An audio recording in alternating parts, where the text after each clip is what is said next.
two seats for the subs on each side. So when the teams sub in, the subs come and sit on here, and then the rest of the see people sitting here and sub them in. And then you have a score sheet person in the middle. Score person, this one on this side, and then this person usually does the paddles, the cones, and the arrow. Usually, other bits and bobs. So there's many forms of score sheets. This is a FIBA score sheet. It's sort of pretty easy to work, but if you've never used it before, it can be a little bit, you can look at it and go. So let's just start off with the back with the benches. If you're sitting on a bench and you've got a team, we haven't got enough people to have a controller. Normally in the big games, you have a controller that stands at the back and they'll call everything in. If they go foul, you'll be going foul 8, and you're telling your bench and they write it down, and then so each person has a different role. On here, that's the chairperson. Okay, so on your rules sheet, that's what Toy's referring to. The controller is the chairperson here, so that's Yeah. So first off, when you've got teams playing, especially in these running games at the baby level, at the running game, if they come up and they say, can I have a sub, you say, take a seat in the sub seat. If they're standing up and you can't see, just say, take a seat in the sub seat. And the person with the I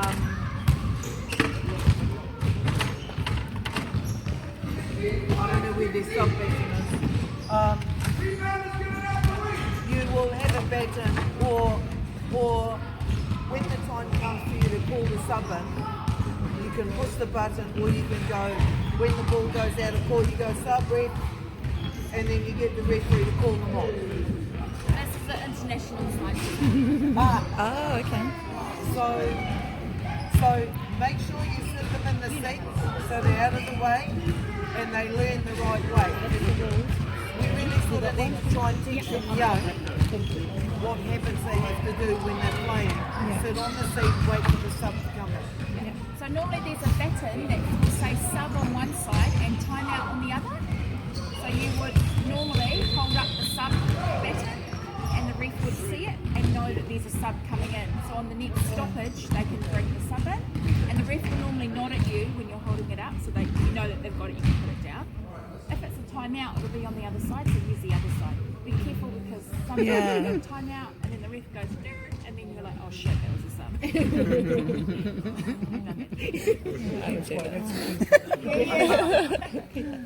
Okay, so now a coach might come at you and say, I want a timeout.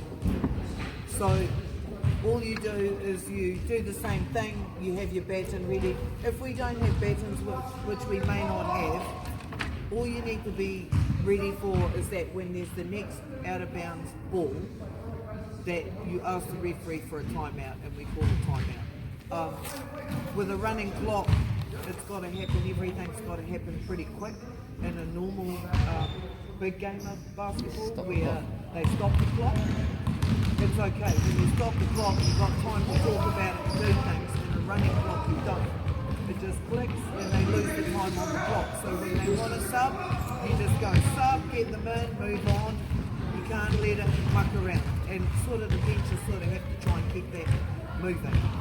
Okay? Just a tip on that one with running clock, the ref will be running up and down past your bench, and if someone's sitting here to sub and you've held up the sub thing and the ref's down there being distracted and they've shot the ball, you can't sub when they've scored, so the ref's going to naturally run back here and your sub's still sitting here. When they run past, I would just yell out next sub ref, so that they can hear you when they run past. Yeah. And if they don't hear you when you're yelling out sub, sub, sub, all you do is push this button. Which button is this? Yeah. Oh my god. Okay. Yeah. So, what are the different things on the bench? You got the possession arrow. Back in the days, every time you started the game, you know, you throw the ball up and you tap it and off you go. Next quarter, throw it up, tap it, off you go. You don't do that anymore. You do one throw up and it's a tap and that starts the game and that's it. After that, they work off a position arrow. So if I throw the ball up and my team wins it, the position arrow gets faced to the other bench. That's fresh. Oh, And so wow. next time there's a jump ball, it goes to the position of where the ball is, where the arrow's being pointed. And it carries on, jump ball, come to the next quarter. Wherever the arrow is pointed, that's where the team will be throwing the ball in. So if there's a jump, so let's say we had the initial jump ball and it goes, the position goes that way, we change the arrow to go the other way. Then there's another jump ball in play. Once that jump ball is thrown in from the side, once that position's thrown in from the sideline, we'll change it again. Okay. So every jump ball that happens, you've got to change the arrow once the position is taken. But don't get confused with when we come to the next quarter, because my team won at the first quarter, we think Yeah. that team gets it the second quarter. They don't. It's what the position arrow says as to where it goes. Yeah. So the arrow should be, you change the arrow to the opposite direction of After. Of the position. Of the position, yeah. Yeah. So if that's If that's the, if they're all ball running goes that way, yeah, we we change change it. the arrow to that way. And if then next jump ball, position goes that way, we change the arrow that way. Yeah. Change sides at half time, so you've got to. If you haven't got one of these nice slider things like this, You just and you've got a thing like this, you just turn it the other way. it's usually a pin. Make do with what we've got. At the quarter, you don't touch the arrow, you just leave it. So if this is where the arrow was left during the first quarter, then second quarter, position goes this way. Okay? So let's say second quarter comes and position starts that way. Change the arrow Yeah. on the quarter. Yeah. Okay, so we change the arrow on the start of the quarter because position's gone that way, we change it. And then there's another jump ball, and then another jump ball, and then at half time, Yeah. half time the next will come. Yeah. You know, we're going to be in the, so we're talking the baby levels here, so we won't get too carried away with the arrows. Basically, even if we didn't have an arrow, you just got to try and remember they had the ball last time, it's that person's ball this time. Yeah. So Okay. remember, we went position in the first quarter went that way, so this is actually right for the second half. And at half time, they changed. Yes, So that's instead of right. going that way, then they're going to go that way. Yeah. So you're going to turn it over so you're showing that. Oh, yes. that Okay, yes. That team going that way has got the ball. It's sort of Cool. simple. Yeah. We'll all know whose ball it is because there won't be that many jump balls. Yeah. Also, you've got to be prepared for the fact that the referees are possibly not the highest skilled referees. So we're going to sort of have to be helping the referees from the bench as well. Okay? Just to explain the jump ball, there's no more jump balls. It's just they pass them from the side. Yeah. To a certain age. No, this is all. You have one jump ball at the start of the game and everything after that is off the position area. No matter what level. Only to start the game. Only to start the game. They take positions on the sideline. So one jump ball and then outside forward. Yeah.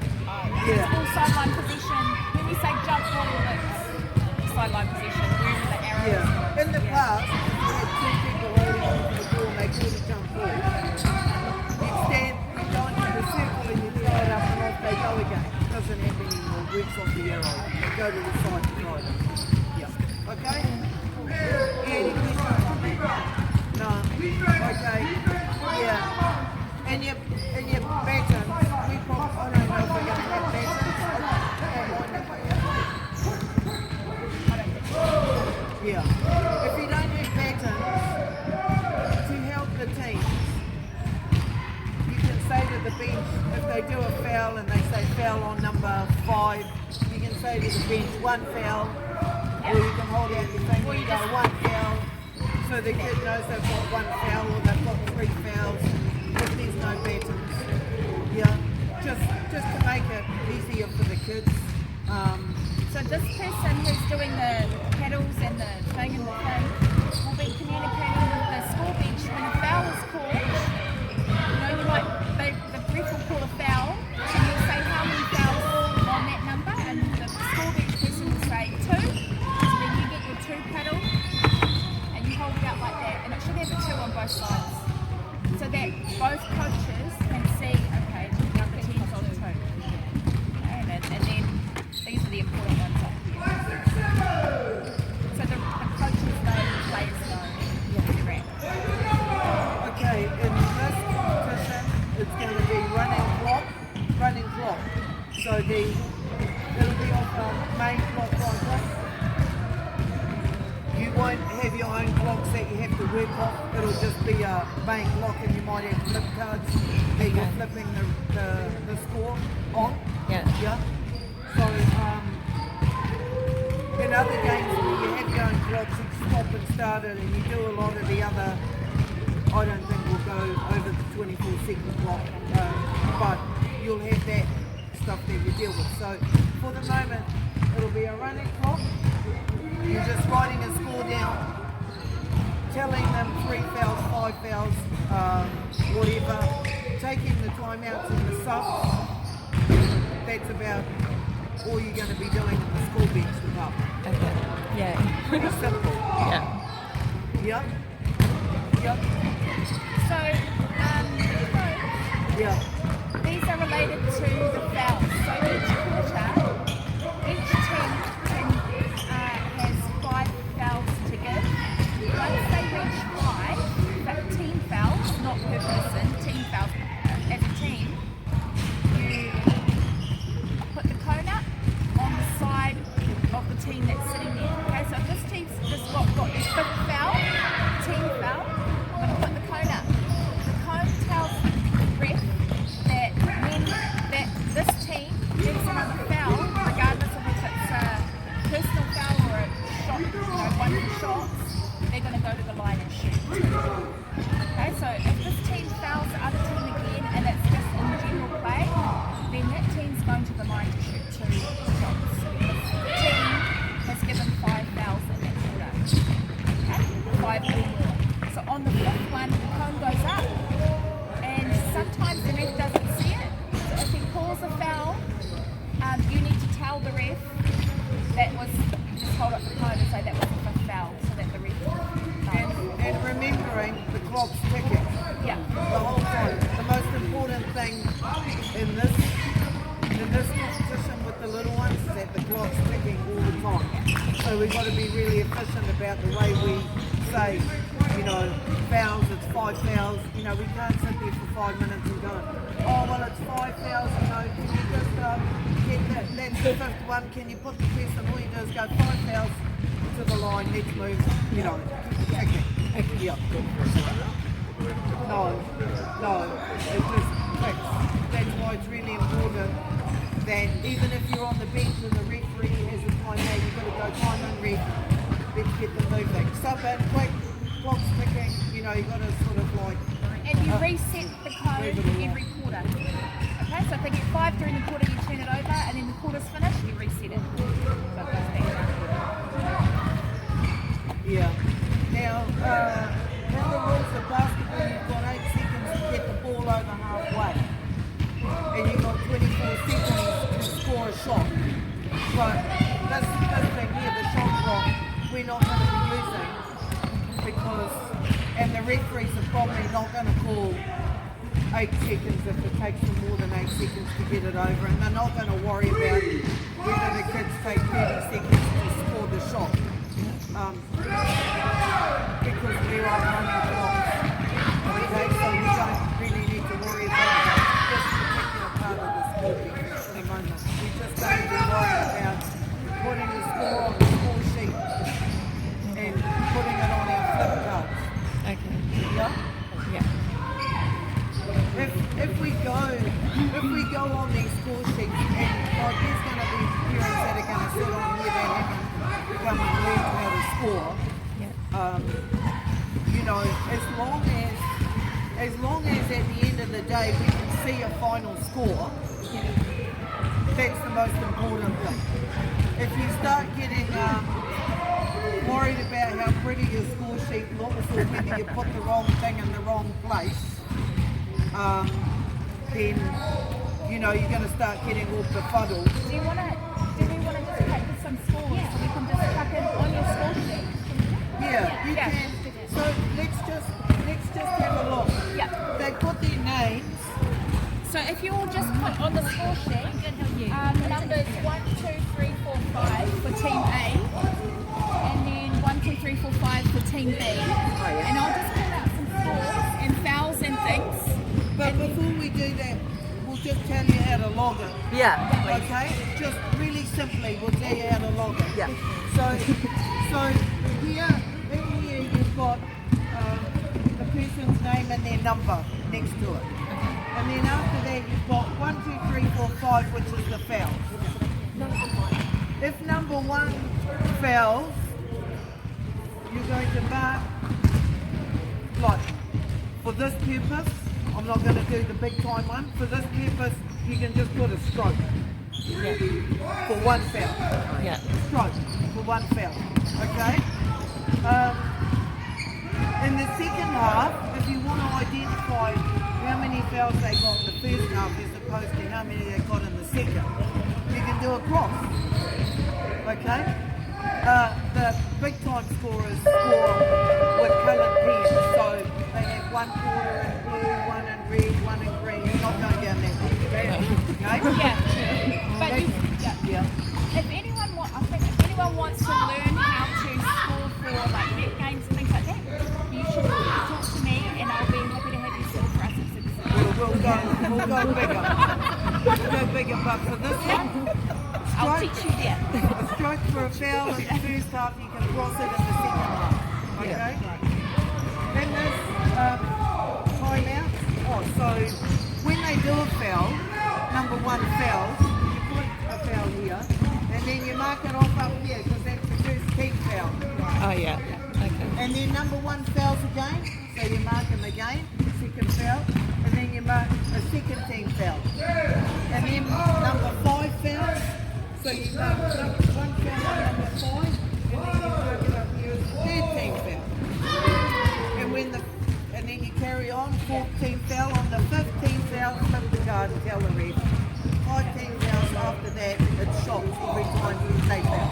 So if you're doing a score sheet and you're marking quarter by quarter, if you get to 4 and you mark that, you need to tell the person on paddles the next one for that team you've got to put the cone up. Okay. And so this helps you with that. Yeah. Team fouls. That's the fouls. On this side here you've got timeout. So if a team wants a timeout, they come to you and say, can I have a timeout? Call the ref, timeout. You mark the timeout next to the team. That's simple. That's the timeout box. Over here is the score. The score. Okay, there's the running score next to it. So if you look at the sheet that Tirangi gave you, if it's a 2-pointer, you just write number 5 next to number 2. Because that's the first 2 points on the line. You write number 5 and then you cross the 2. Okay. Cross the 2 like that. Oh, yeah. Number 5 cross the 2. Like So that. remember, Number 5 cross the 2. Oh, yeah. A Number is 5 is and number 5 like the goal. From the 18. And number 5 on Number this 5 sheet. from the 18. So look up the top, you've got an A. And if it's simple, if A is black and B is white, just write up here, black and white. I don't care what you do with the score sheet to make it easy for you. Yeah. Okay. So number 5 black scores 2 points. So you just put 5 there and cross next to the 2. So we can see the score at the moment is 2-0. Okay. Number 10 scores a 3-pointer on the black team. So you go down 3, 1, 2, 3, and you've got number 10 in the box. Yeah. And you circle it.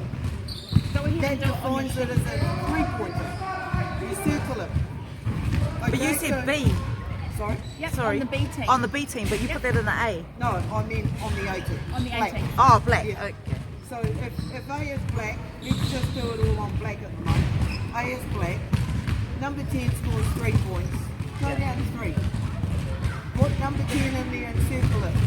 So the score's now 5-0. Put a circle around 5, and in the box next to it you put 10 for the number who scored it. Yeah. Yeah. Then on the white team, they get fouled and they go to the line and they go and shoot free throws. And number 8 from the white team shoots his first free throw and gets it in. So you're going to put number 8 next to the free throw, 1 point, and you put a dot. A dot. It defines it as a free throw. Free throw. A dot. Free throw. Okay. If number 8 misses the free throw, you don't put another dot in there because that's counting it as it going in. Okay, that's all you need to do. That's all you need to do. And at the end of the game, the score is 5-1. Okay. Easy. Yeah. If you really want to get technical in your halftime stuff and that, you're going, okay, the score, we're not doing quarters, the score is like 10-2. We're only going, I think we're going half. So at half time, what you want to do just to keep it tidy, if this is the halftime score, you would just put a line under it there and a line under it there, right? And so we've got 5-1. Oh, yeah. So at quarter 2, because that's half time, you would go 5-1, like that.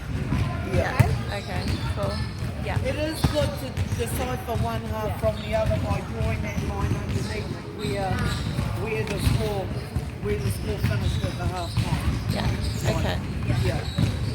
But really, other than that, that's all it is to the scoring. And to be honest with you, at the end of the day, I don't really care if you define whether it's a 3-pointer, a 2 or a 1. You can go down there and go 1, 2, 3, and then put the number 10 and 1, 2 for number 5 and 1 stroke for number 1. It really doesn't matter as long as at the end of the day we've got the final score. You know, it's technically quite big, but because as your kids get older and they start to play competitive games, and then you find yourself on the score bench, and then the ref's going to you. yeah. Someone's bad. When you get up on the higher ones, people will sit with you and actually teach you technically how to understand the game and how to work a 24-second clock. But we're not doing that at this level, so we'll just, as long as we can get the final score. Yeah. Yeah. Will you do that for those that will be taking the 15s, 15s and 16s? Yeah, Yeah. the shot clock. Oh, the shot clock, no, because that's running clock. 14s, 15s and 16s. Oh, you mean teach them? Some parents here that will be doing. Shot clock. So you have 24 seconds in a game of basketball now. It used to be 30. You have 24 seconds to get the ball in, get it down the court and score it. Okay. You have 8 seconds when the ball comes in here to get it over the halfway line. If you don't get it over the halfway line, the referee should blow it up and give it to the other team. That's a violation. Okay? It's a bit difficult to run a 24-second without a game going, but I'm going to try and explain it. So the ball comes in, they get it over, and the clock, the normal clock is ticking down, but the 24-second clock ticks down. The 24s aren't, I don't think,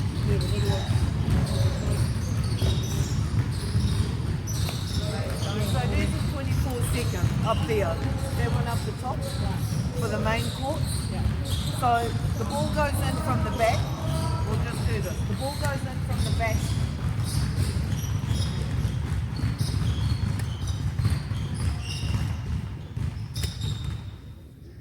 Oh, I don't know how it's running because the clock's not running. Hang on. Maybe that's not right. Yeah, we'll reset. Okay. Okay, let's run this. Okay, so the 24-second clock, the ball's come in. It's coming over halfway. Okay. Coming over halfway. And a foul happens. And there's 16 seconds on that shot clock up there. If they foul the offense with the ball, they get the ball back. The offense gets the ball back. You don't change that clock because it's above 14 seconds. You leave that clock exactly where it is. When the ball comes in, you start it again. They're playing, doing the offense. They get fouled again. If it's down at 12 seconds and there's a foul, it gets reset to 14 seconds. So this is a personal foul or a personal foul with shots. Doesn't matter. Whether they're cycle or go into the line and reset it. Okay, it gets reset to 14 seconds. Alright? Play again, play. They score. As soon as they score, you reset it to 24 and you hold it. You reset it to 24 and the other team gets the ball Down. and they throw it in. Once the ball goes in, then you let the 24 seconds go.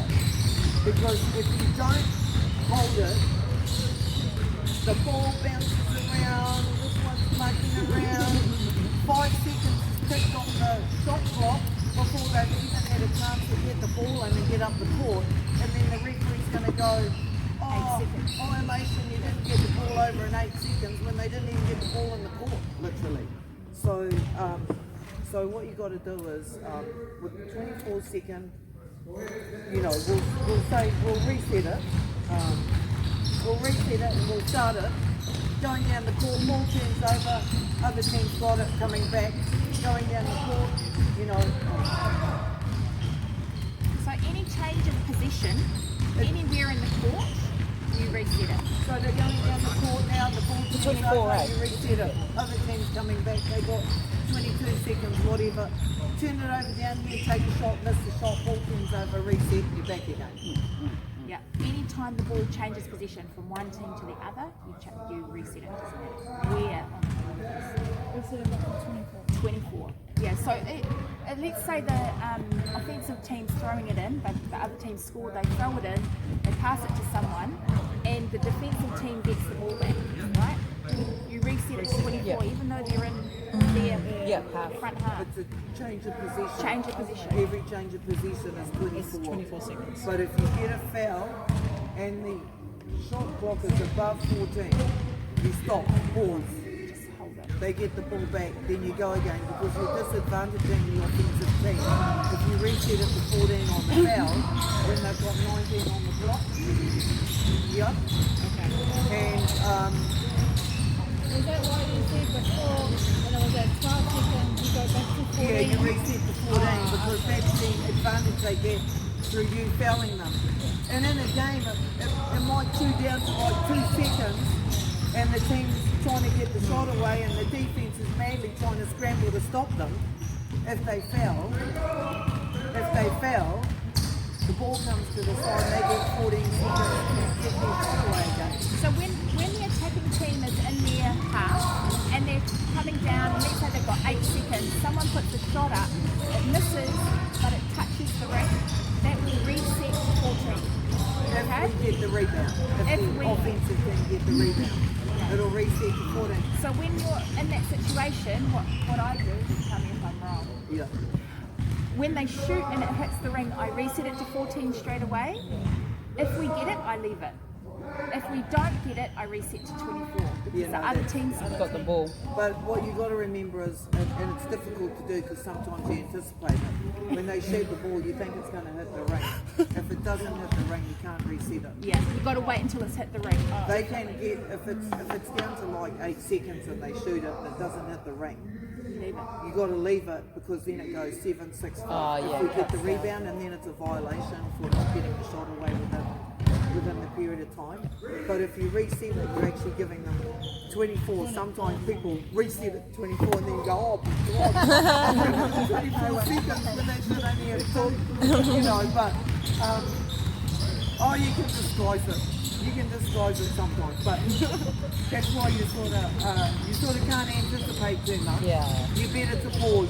I'm probably better not to go on. And this one's a real simple 24 seconds. It's got 14, 24 and a pause. That's a good one. Yeah, this one's a real good one. So I've only ever scored for babies. So when in a game is the 24 shot clock? Oh, we're you're not going gonna to. be using it. Only if you go to intercity or reps, Okay, you're going to be doing this sort of stuff. Okay, you so- won't be using it at the club. that's baby cool. stuff. Yeah. When does that come into play in a game? Age level. At what age? When in the game does that happen? All the time. All the way through the All game. the way Like through through the the game. game. You have someone on the 24 clock. Yeah. We have people who sit on the 24-second clock, score, Yeah. Wow. and wave the baton. I've had to It's do multitasking. At the next level, multitasking. Too much. But, you know, if you really want to do it right, it's not really that simple. Yeah. Yeah, you know. But if you've got good, this is good, this is a real simple. If you're sitting on here and trying to do it and you're trying to score and stuff, not easy. No. But this one's a real simple shot clock version, so you can do that. But just to clarify, for our babies, for this comp, we're No, not going to you're do the not 24 using clock. But if anyone manual. wants to learn, we're going to be playing in Super City as of the 15th. If you want to learn, come along and we'll arrange it among ourselves where we can. I'll be doing the bench, or someone will be doing the bench. Look, be actually, it's really not. And we can. Honestly, it's not. It's You just a sit bit on of a couple of times practice. and you'll be away. Wiser. If you want to have a go at shot clock or school bench, Yeah. we'll be doing it in our But you'll games. have, could you have like two professionals and one Yeah. learner? Look, if you're new to the bench and you have to do it in that situation, always pick the paddles. Well, you always be a sign. Everybody does. The first thing they do is run to the pedal. Pick the paddles. Then they run to the clock to score because it's easy to score on the clock. Usually you've got the flip chart. And most people run from this. But actually it's pretty easy. Yeah, I don't mind the paperwork. It's actually pretty easy. Everybody hates this. Yeah, that gets So scary. if you want to do something, you go to the bench and read the shot clock. But you will pick up things as the game. This will give you a nice little spot. Yeah, cool. Okay. Cool. Thank you. Good.